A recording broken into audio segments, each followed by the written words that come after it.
All right, well, let's get into it. What questions do we have this morning? Issues that you're running into, or just thoughts that you want to kind of brainstorm, or learning that maybe you had this week and want to share with others? Just this is the most powerful hour of the week because you get feedback not just from coaches, but from clients too. So, Ryan, I see the hand back up. Love it. What's going on? What question do you have? I was just curious, since it's been such a while since I've been on here, is anybody on here in the Bay Area doing roofing, HVAC, mechanical, plumbing, or roofing? Bay Area, California? No? Crickets? Awesome. Okay, never mind. Just checking. Yeah, I don't think I've got anybody. Well, for those. 9 months ago, there was like a couple people, but I guess no. Mm. All right. We're gonna hire you we got a whole house remodel coming up, so thought I'd offer it out. Great place to check. Yeah, you might want to put it in the group chat, Ryan, because there's definitely clients that are not here today. And so asking there, you'll get more people than who's currently present. Okay. Mhm. And if you got a couple people you guys are coaching that are in the area, I'd love to meet them and finally have a bigger job that we could work together on, especially HVAC. Yeah. A couple of things in that regard right now. Nice. Jordan, you got your hand up here. What do you got for us, sir? Yeah, so I'm wondering if anybody has experience with hiring, any advice for hiring outside of Indeed. We're running into a labor shortage here where we've got lots of work and only a handful of competent individuals. So we went from 8 guys. We're currently down to 5 right now. And the work's, so we're not getting a lot of good quality candidates from Indeed. And I'm just wondering if anybody's had any luck with something like Facebook, or I was thinking of putting up flyers at like a supply house or things like that.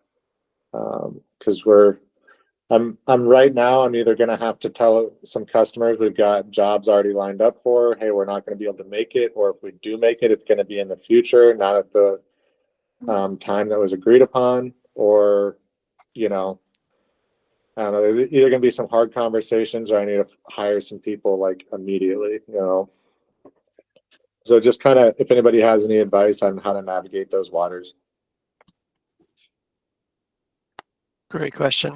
We've definitely got some thoughts to share, but anybody have some insight they can throw in there first? Any other clients?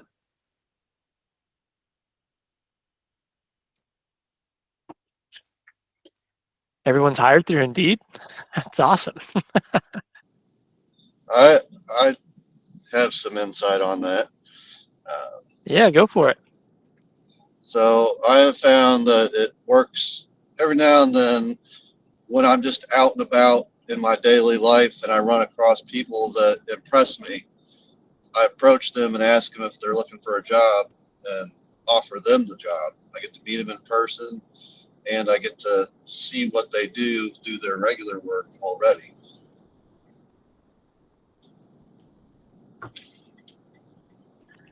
Nice.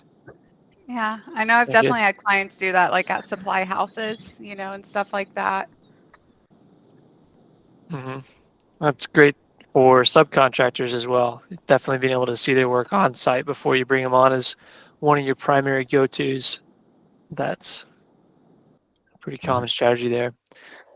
If anyone else wants to jump in here, they're more than welcome to, but I'll share a couple of things. So what you mentioned, Jordan, absolutely would recommend putting up postings at supply houses, common areas where tradesmen would be. The other thing that I would recommend to you, two other things that I would recommend to you outside of Indeed. Number one, Nicole, I'm sure, is coaching you through best practices to get Indeed, at the best level it can be. But number one would be shaking the trees of your team internally.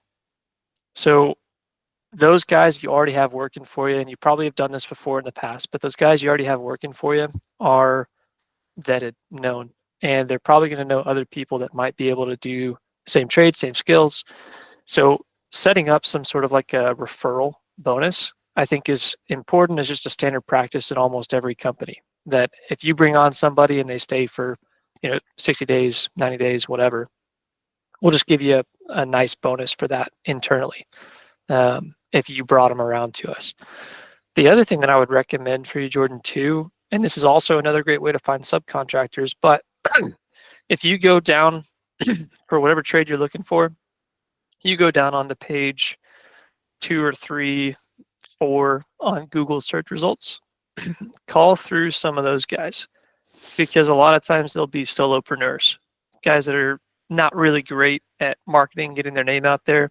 So they're not really doing a whole lot in terms of work. They're looking for more work. So you tend to get some pretty decent quality, but they also need something to do. And I think, who was Are it? you thinking to sub them or bring them on as like a W-2? Well, you can bring them on as a W-2. I was about to give an example. Somebody that I work with, I can't remember who it was, literally just did this same thing. I think it was Trevor Hamagi with James River Hardwood, where he was calling through those later Google search results and went ahead and went out on a limb and offered the guy, like, hey, would you want to just come work for me? How would you feel about that? Instead of keeping up your own business. And he took it. He came on board with them. So that's also a possibility. Because some guys, like, you just kind of get tired of the grind. If you're really staying down at the bottom, you haven't found the right connections, the right concoction for marketing, and then you'd rather have somebody else just pay you to do the parts you like and not have to manage the parts you hate. So works both ways, I think. Any other thoughts or feedback there for Jordan? Alternative hiring strategies outside of Indeed.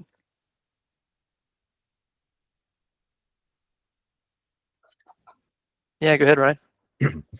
I haven't tried this personally, but I've been approached at Home Depot numerous times. I don't know what kind of trades you're in or what you're looking for, but I mean, seems everybody, electricians, plumbers, everybody's getting stuff at Home Depot at some point or another.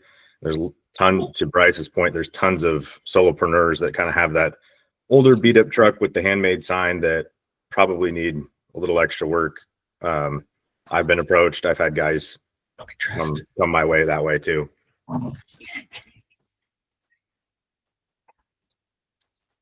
Yeah, it's definitely common.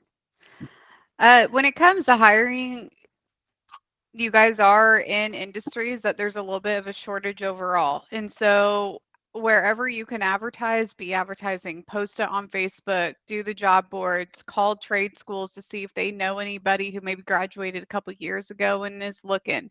Incentivize your team, offer sign-on bonuses, and we can talk about terms and conditions to those sign-on bonuses. Sponsor your job on Indeed. Don't just be posting a free one and thinking that you're going to get something from it. Wherever you can advertise, let's be advertising. We want to cast those wide of a net as possible. There are other job board sites out there, ZipRecruiter, Monster.com. I've personally never seen really much come from that. They tend to be more expensive than Indeed, and Indeed is still the most popular. So I would rather see you investing money into Indeed and kind of going about all the other ways we talked about today to find somebody compared to investing money into that.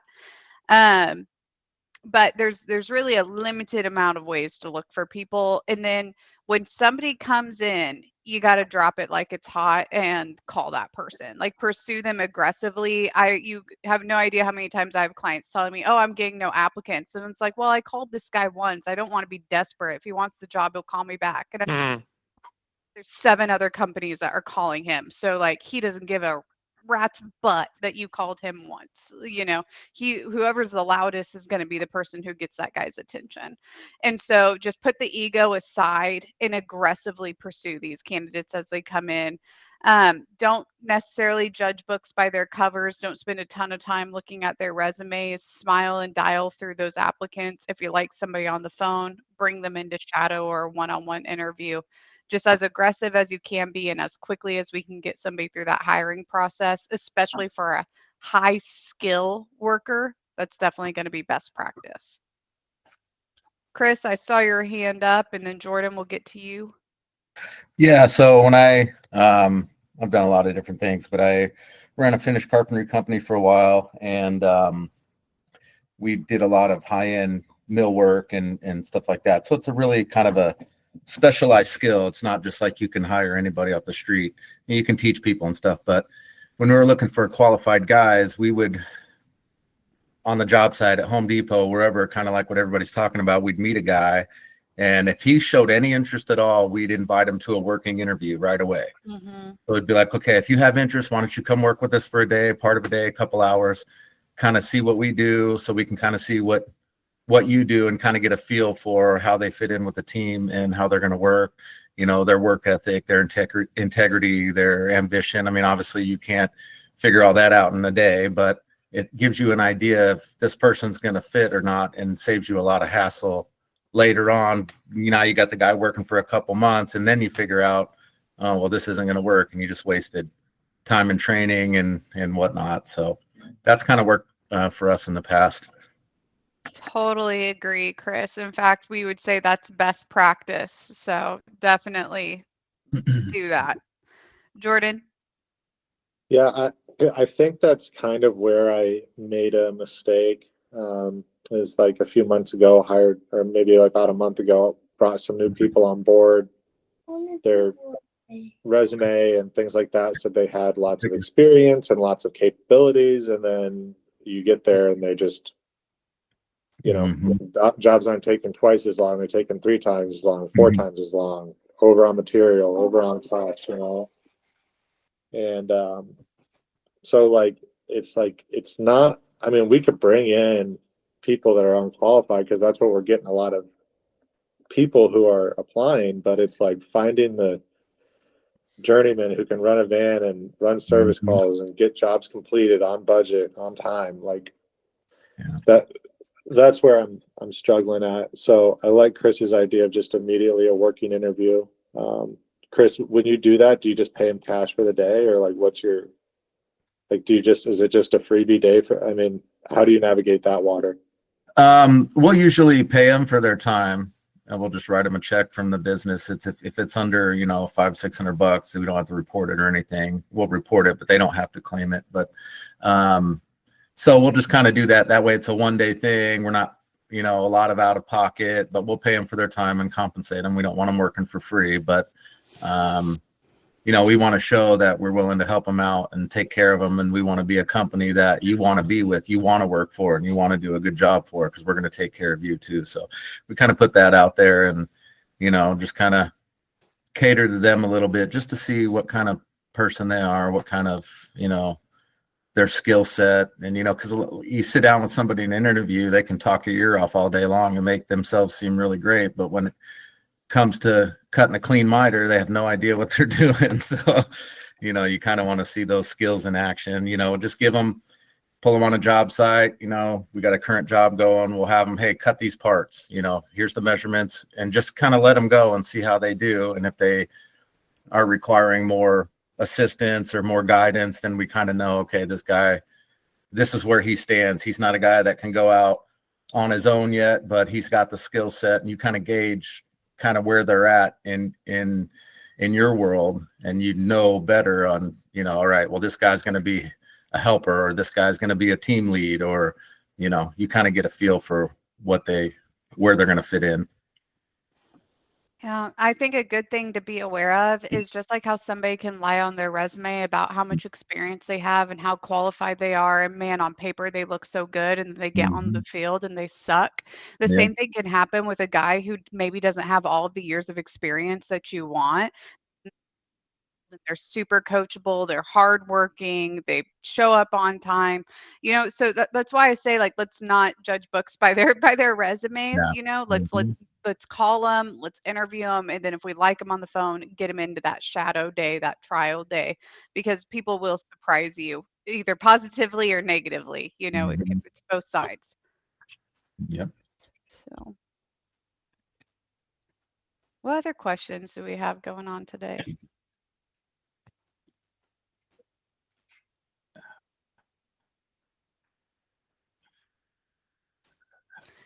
Ryan, I know yesterday you were asking me about softwares for remodelers. Do you have any?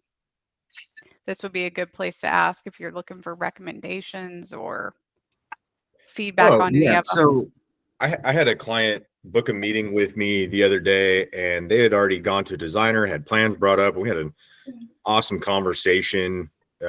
Going out to that job next week with the bid probably already in hand, because I already have plans to talk about exactly what they need and want, and a detailed set of plans. That's beyond rare. I think if that's happened to me, that's the second time in my kitchen and bathroom model experience that's happened. But that said, I got a lot out of, wow, this is really nice to have the plan, see exactly what the client already wants, on paper, rather than them trying to verbalize things that they can't even really verbalize. So I was wondering if anybody's got some great software or, whatever technologies out there, they bring in their iPad and say, oh, cool, like here's, this will measure the room, and here's a 3D rendering, and we could put this sconce here and change this. And anybody recommend? What do you use now, Ryan? I don't. I mean, I'm a bit behind the time, I think, in that regard. Check out House still Call running Pro. What's that? House Call Pro. House Call Pro. Mm-hmm. I think You that's do what 3D you renderings, about, right? room scans. Sorry. I think that's what Nicole was mentioning, right, Nicole? House Call Pro is one that I typically see our service guys using, not necessarily our remodelers. But Lance, if you've been able to use it for remodeling, I'd love to know.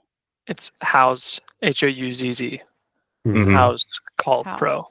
Yeah, I was thinking House Call Pro. Yes. No. House Call. So it's actually, we went to the builder show back in January or February. I don't remember when it was, but apparently a lot of their like remodeling side of it is like really brand new.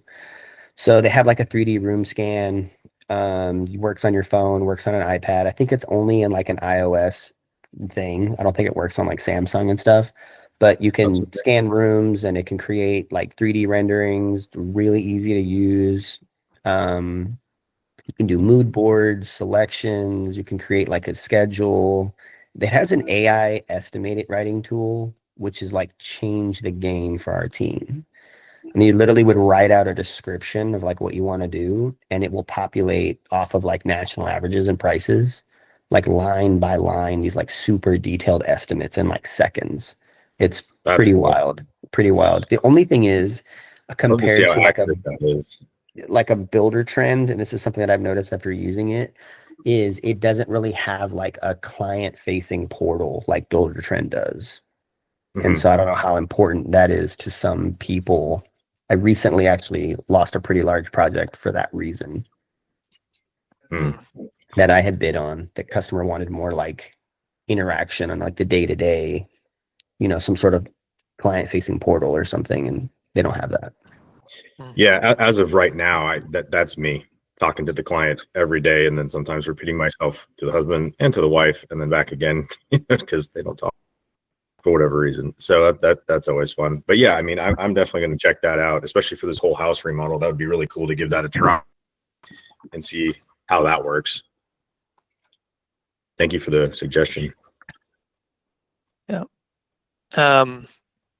Victoria, I'll let you go here in a second, but Tim Saul was on here a minute ago, and Alexander Home Services had recently recommended Cedrio as an option as well. I don't know much about it. I just know that's what they use. That's what Riley with Summit Home Solutions, it's what he uses to do like his renderings, but then he uses Builder Trend for like the interacting with the customer and scheduling jobs.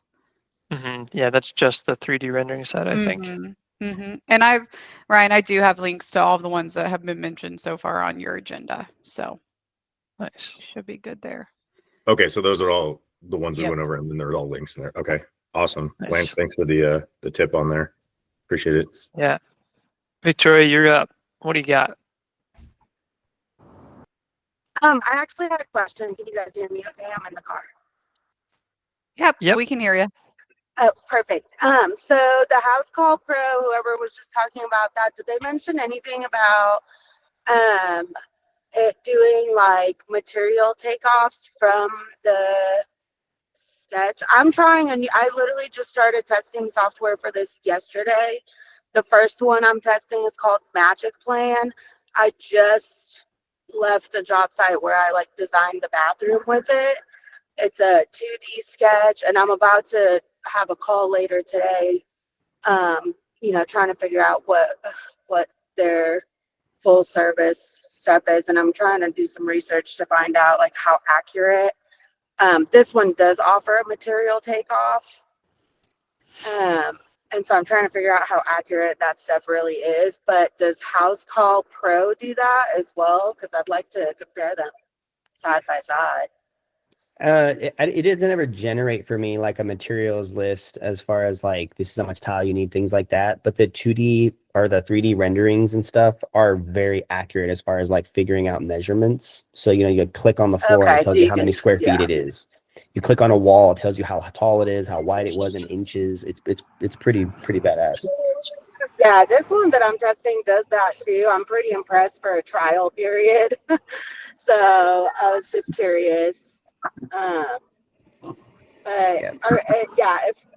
House Call Pro, and what was the second one somebody mentioned? Oh, Cedrio. I can put those Cedrio. on the Okay. agenda. Ooh, that'd be great. Hey, Thank you. Victoria. That's all. Yeah. This is Scott. I've been testing out a program called MethThen. It's made by a company out of New Zealand. That you can take all your architectural renderings and do takeoffs on all of them. You can do it in metric or in English version. So Okay. it'll pull off, your square footage, your area wall footage, your linear footages for you.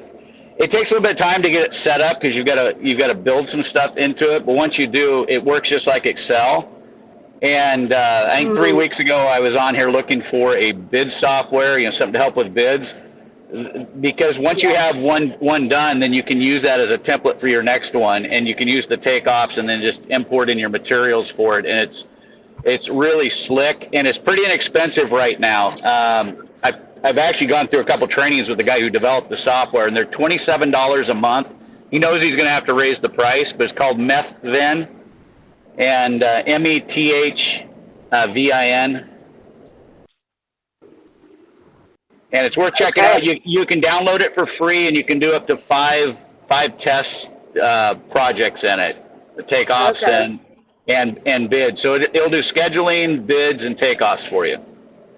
Okay, that's awesome. But you have to have architectural drawings to start, or can you create projects? No, you can create them. If you create them to scale, when you do the takeoff and you set your rendering measurement in it, then it'll utilize that for everything you do. So then when you draw the area of the room, it'll use the scale that you measured into it, and it'll tell you the square footage, and then you can do area of walls and also linear footage. But one of the walls, you're going to have to be kind of to scale. Yeah. That's perfect. I like this one because it does a room scan too. So I'm sure they all kind of can do that.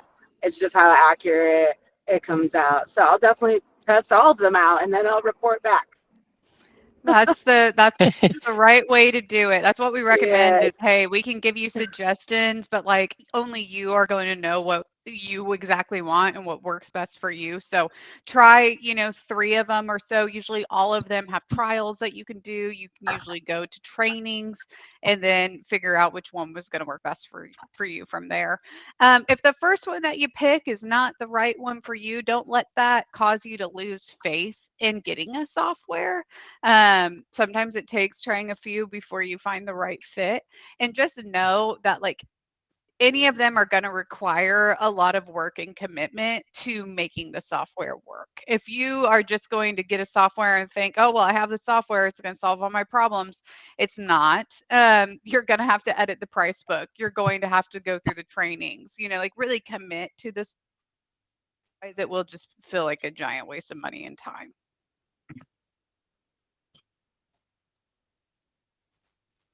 What other questions do we have today?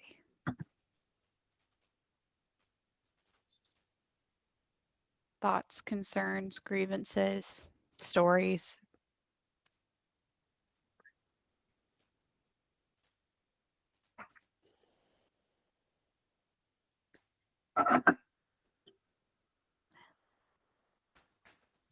Going once, going twice. I know it's a holiday week. Everybody's probably gearing up for the 4th. Mm-hmm. I almost forgot about that. Oh yeah, Bryce, you don't get to celebrate. Sorry. You now that you've Yeah. hopped the pond, you don't He's not get to American celebrate. anymore. Yeah, he's not. He's not. Whoa, I that's hope not you true. don't eat a hot dog. I hope you don't drink a beer. Like nothing that's American. Bryce, you can't have it. He Well, started Not I talking mean, about kilometers earlier. I was like, what the hell is a ugh, kilometer? oh my gross. gosh. Get out of here. Freedom units only. Freedom units only. Oh man. Wow. Anthony, I see your hand up. Before Anthony goes, I still must clarify. I am not a U.S. citizen anymore, but I am technically an immigrant. So all those headlines apply to me. It's pretty weird to be on this Yeah. side. Yep. Yep. Okay, Anthony, go ahead, man. Hey, my question is, we're talking about software, and really, it's more just a question about changes. If there are any other owners here that are that have got themselves somewhat tied to the job site, on the tools, so to speak, and not always. I'm not always there, but I don't know if it's a planning, a prep issue, a competency issue. I guess I'm not entirely sure what it is, but I am on the job site a lot. So implementing changes like software, implementing changes, just even an accounting change, even just hiring somebody. I've not yet found how to do it. I almost feel like I need to like shut the company down for a couple days in order to be able to accomplish some of these tasks. And if that's uh not normal, if other people are seeing other things, great, then I'm doing something wrong, but maybe I haven't figured it out yet, and I'm wondering if you guys are experiencing something similar to look at hows you kind of got to shut everybody down because you can't be supervising them and scheduling them and dealing with them. Mm. Any client advice? I'm sure a lot of people have felt the same way you're feeling right now, Anthony. Yeah. So Anthony, if I can, is the essence of your question just owners that still feel stuck on the tools but can't fully pull away, like you wouldn't be able to take a vacation, or is it more How than do you that? find the time to build something that's going to give you more time? Like Okay. doing business owner activities. How do you find the time to do Ah, that when you're still actively in the field? Yeah, in the field on estimates, 90 plus hours a week dealing with the business as it is, not including adding to it. I love seeing the hands go up. Ryan, I'll go to you, and then Dale, and then Philip will get you. Love it. Ryan, what's your thoughts? Yeah, I mean, I can completely relate to that question. I mean, literally up until a month ago, I was doing the exact same thing. It was me and a not so qualified assistant doing all the jobs. I'm taking phone calls while we're in the middle of cuts and going out and doing estimates, and it runs you ragged. I guess the only thing I could say to that is keep hiring until you get people who you don't have to supervise as much, and it frees up a little bit of your time, and then get a good manager to replace yourself. I mean, that's the only thing I could say. And that's what, as soon as I got rid of the guy that just couldn't do anything he said and hired two really good guys, I actually have time to sit in front of the computer for a few minutes and get other things done. Mm-hmm. Tim has this saying on that vein. And he says, you buy back, as a business owner, you buy back your time $50,000 at a time. Yeah, so roughly someone's salary. Yeah, So Dale, that's I guess part of the question. I look at the numbers and it's hard to imagine because like $50,000. Yeah, that's great, but nobody wants that. People want 100. You know, people want 10,000 a month. I've got a guy who's qualified project manager, you know, and he's a friend of mine, had his own company. He was like, dude, you've got all this going on. Just give me 10 grand a month and I'll just run it all for you.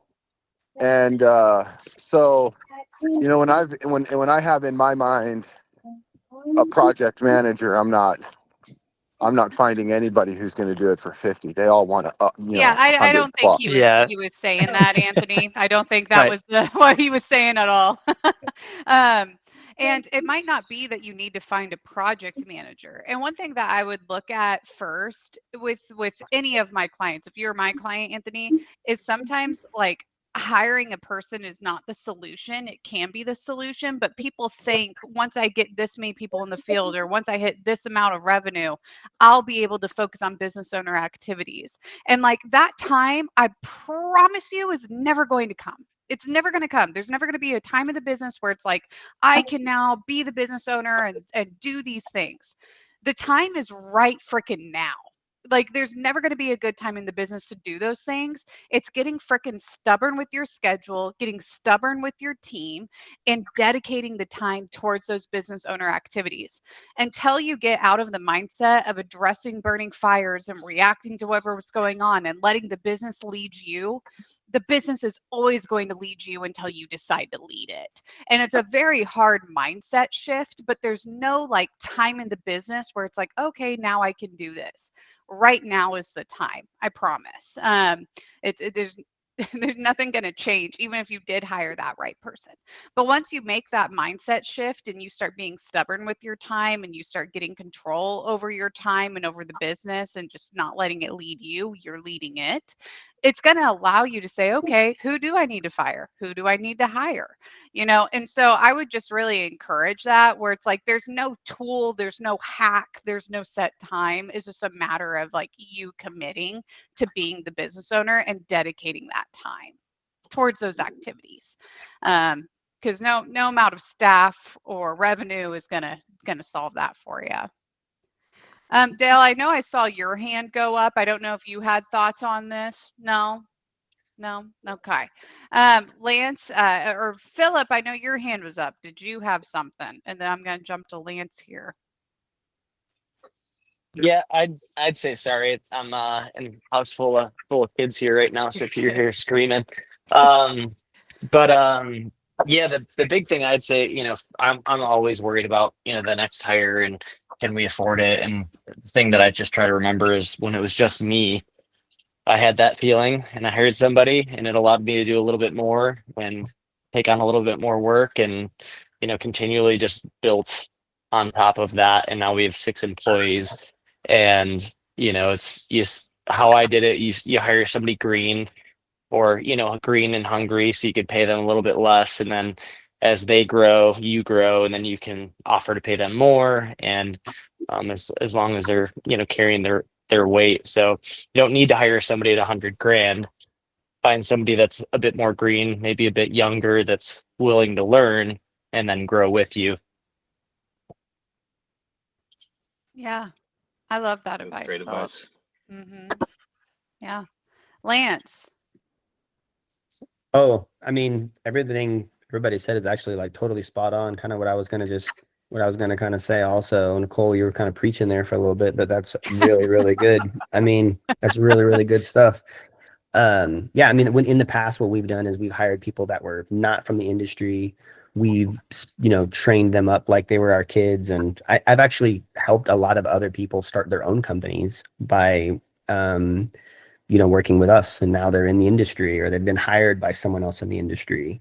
In fact, our regional manager for Installation Made Easy is an ex-employee of mine. It used to work for us. I got him in the industry when he was like washing cars or flipping burgers or something. I don't remember, but yeah, so I definitely agree with Philip there. I just noticed too that like people that you have to pay a little bit more tend to not need so much hand holding.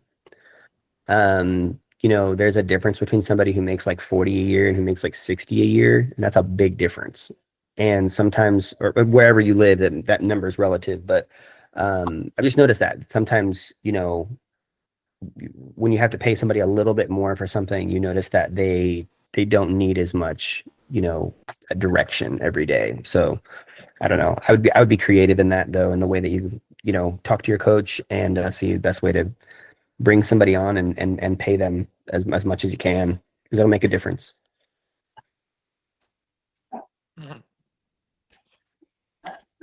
I'll chime in here. Nicole said the same idea, but the tool that we implement and in making the time, because the time, pardon me, is right now, is that rocks calendar, because there are core activities and something that I was pulling it up at the time, so I didn't hear everything Nicole said. So if I'm rehashing anything, that's my bad. But something with that too is businesses are built in discretionary time. That's a truth, and you're not going to have discretionary time until you carve it out, unless you carve it out. So at first, you have to make that time happen, but eventually it will become your primary investment into the business. But it has to become that habit, that rhythm that is hard fought at first by carving out that discretionary time, creating space for you not to be in the weeds of the day-to-day business, but saying no to whatever the day's needs are for the long-term gain. And that's the hardest thing for any entrepreneur to learn, is saying no to anything, really. But saying no is really tough. Steve Jobs has some good content about that. Anyone else have anything they want to chime in on this one, or you can open it up for another question? The other thing that I would just say about the rocks calendar, Bryce, too, is sometimes it's not even you having to say no. It's saying no to it right now. Hey, I've put this on my calendar, and I will still address this issue because it's still going to be there in 30 minutes, or it's still going to be there in an hour. But I'm protecting this time for this activity that I've decided is really important for me to do, because most issues are still going to be there in 30 minutes or an hour, and you can address them then, but you have to protect that time that you're being intentional about your business. So sometimes it is saying no to something outright, but sometimes it's just delaying the thing that you're going to do.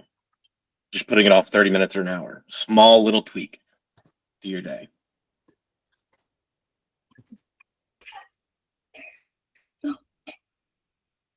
Any other questions, thoughts?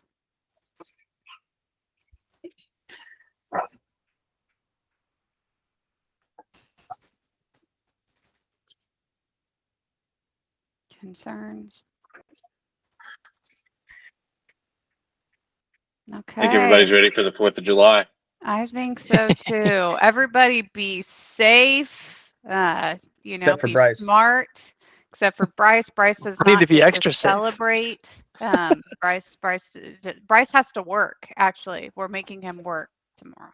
No, that's true. We always do.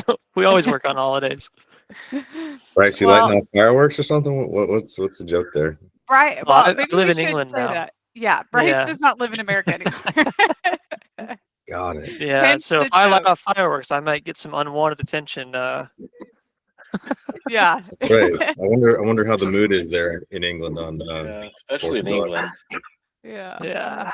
There's some feelings for sure. Yeah. Probably unfreedom. Yeah. Well, I hope you guys are taking the day off and enjoying the 4th of July, being with family. I promise that the business will still be there when you come back. So just don't hesitate to take that day off and be present with the family and enjoy that time. If you need anything, don't hesitate to reach out to your coach. It's what we're here for. Book a laser call, shoot an email. And I just hope you guys have a wonderful holiday, and we'll see you guys next week.